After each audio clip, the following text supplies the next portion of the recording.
la mujer que iluminó la ciencia y sacrificó su vida por ella. Cuando pensamos en genios de la ciencia, pocos nombres brillan tanto como el de ella. Fue la primera mujer en ganar un premio Nobel, la primera persona en ganar 2 premios Nobel en distintas disciplinas y una de las científicas más importantes de todos los tiempos.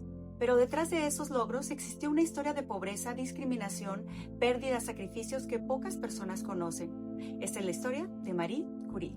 Bienvenidos a CREA con Carla Castellanos. Una niña con hambre de aprender, Marie Curie nació en 1867 en Varsovia, Polonia.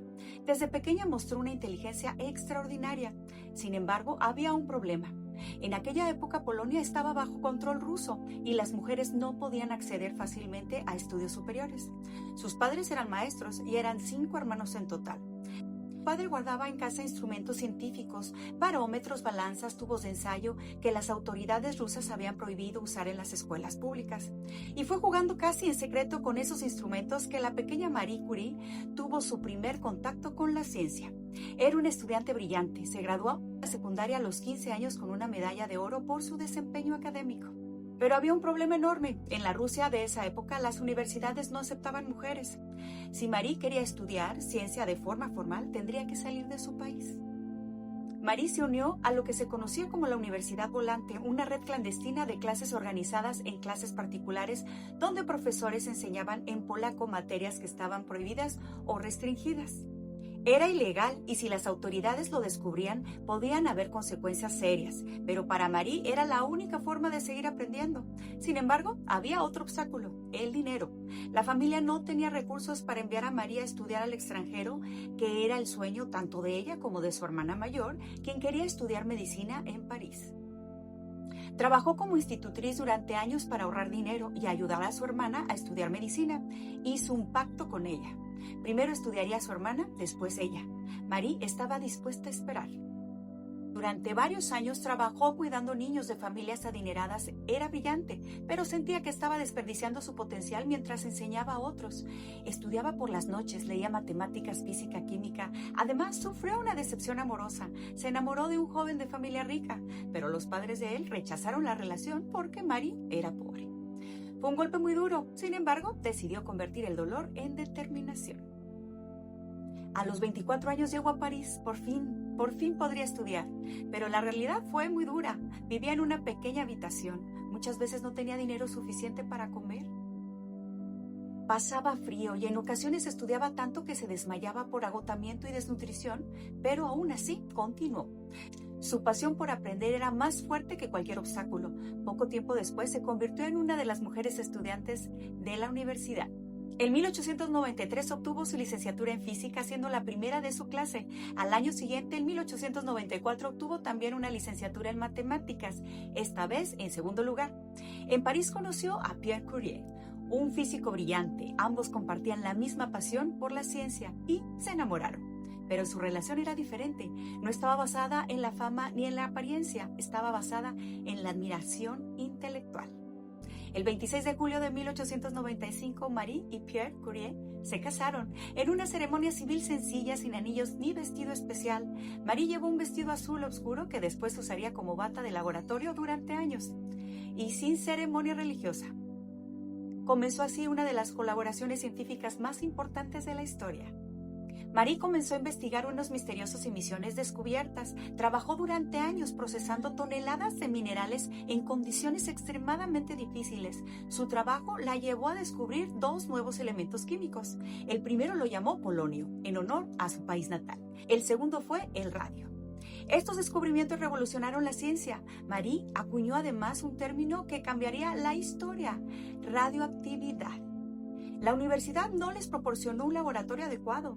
En su lugar, Marie y Pierre trabajaron durante años en un viejo cobertizo antes usado como sala de disección en la escuela de medicina, cerca de la escuela de física donde Pierre trabajaba. Era un lugar descrito por algunos visitantes de la época como apenas un poco mejor que un establo, sin piso adecuado, con goteras, sin calefacción en invierno y en calor insoportable era en verano. Ahí durante aproximadamente 4 años Marie procesó literalmente con sus propias manos, removiendo grandes calderos con una barra de hierro casi tan grande como ella. Finalmente en 1902, después de procesar varias toneladas de mineral, lograron aislar aproximadamente 1/10 de gramo de cloruro de radio puro.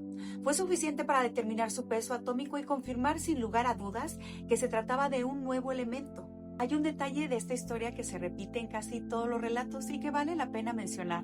Por las noches, ellos a veces visitaban su cobertizo simplemente para observar los frascos con las sales de radio que habían logrado concentrar. En la oscuridad, esos frascos emitían un suave resplandor azul verdoso, producto de la radiación. Marie describió esas noches como mágicas, casi como contemplar pequeñas estrellas encerradas en vidrio. Lo que ellos no sabían en ese momento, porque la ciencia simplemente todavía no lo había descubierto, era que esa misma luz hermosa era también profundamente peligrosa. En esa época nadie usaba guantes especiales ni mascarillas de ningún tipo, un tipo de protección contra la radiación. Se manejaba el radio con las manos desnudas, se guardaba en los bolsillos de las batas de laboratorio e incluso se consideraba erróneamente que tenía propiedades curativas y llegó a venderse en productos de uso cotidiano como cremas y aguas tónicas. En 1903, Marie Curie defendió su tesis doctoral, convirtiéndose en la primera mujer en Francia en obtener un doctorado en ciencias.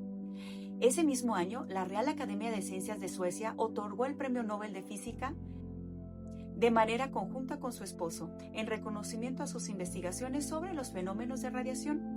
Marie Curie se convirtió así en la primera mujer en la historia de recibir un premio Nobel. Inicialmente los organizadores solo querían premiar a los hombres, pero finalmente reconocieron también el trabajo de Marie. Se convirtió en la primera mujer en ganar un Nobel. Era un momento histórico. Sin embargo, los desafíos no habían terminado. En 1906 ocurrió una tragedia. Pierre Curie murió, atropellado por un carruaje. Marie quedó devastada y con 2 hijos. Había perdido al gran amor de su vida, a su compañero, a su amigo, a su colega. Muchos pensaron que abandonaría la ciencia, pero hizo exactamente lo contrario. Decidió continuar el trabajo que ambos habían iniciado. En 1911, la Real Academia de Ciencias de Suecia le otorgó un segundo premio Nobel, esta vez en química, por sus servicios al avance de esa ciencia, mediante el descubrimiento del radio y el polonio, el aislamiento del radio y el estudio de sus propiedades. Con esto, Marie Curie se convirtió en la primera persona y hasta el día de hoy, una de las muy pocas en recibir premios Nobel en 2 categorías científicas diferentes. Cuando estalló la Primera Guerra Mundial en 1914, Marie Curie tenía 46 años y en lugar de retirarse de la vida pública, como muchos esperarían de alguien con su prestigio, hizo justo lo contrario.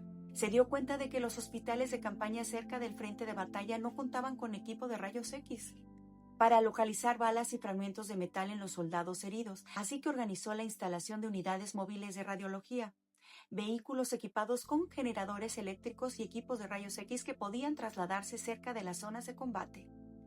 Marie no solo organizó esto desde un escritorio, ella misma aprendió a conducir, a operar el equipo de rayos X y a hacer reparaciones mecánicas básicas en los vehículos. Viajó personalmente al frente en varias ocasiones, exponiéndose a los peligros de la guerra para ayudar a localizar proyectiles en el cuerpo de los soldados heridos, lo cual permitía a los cirujanos operar con mucha más precisión.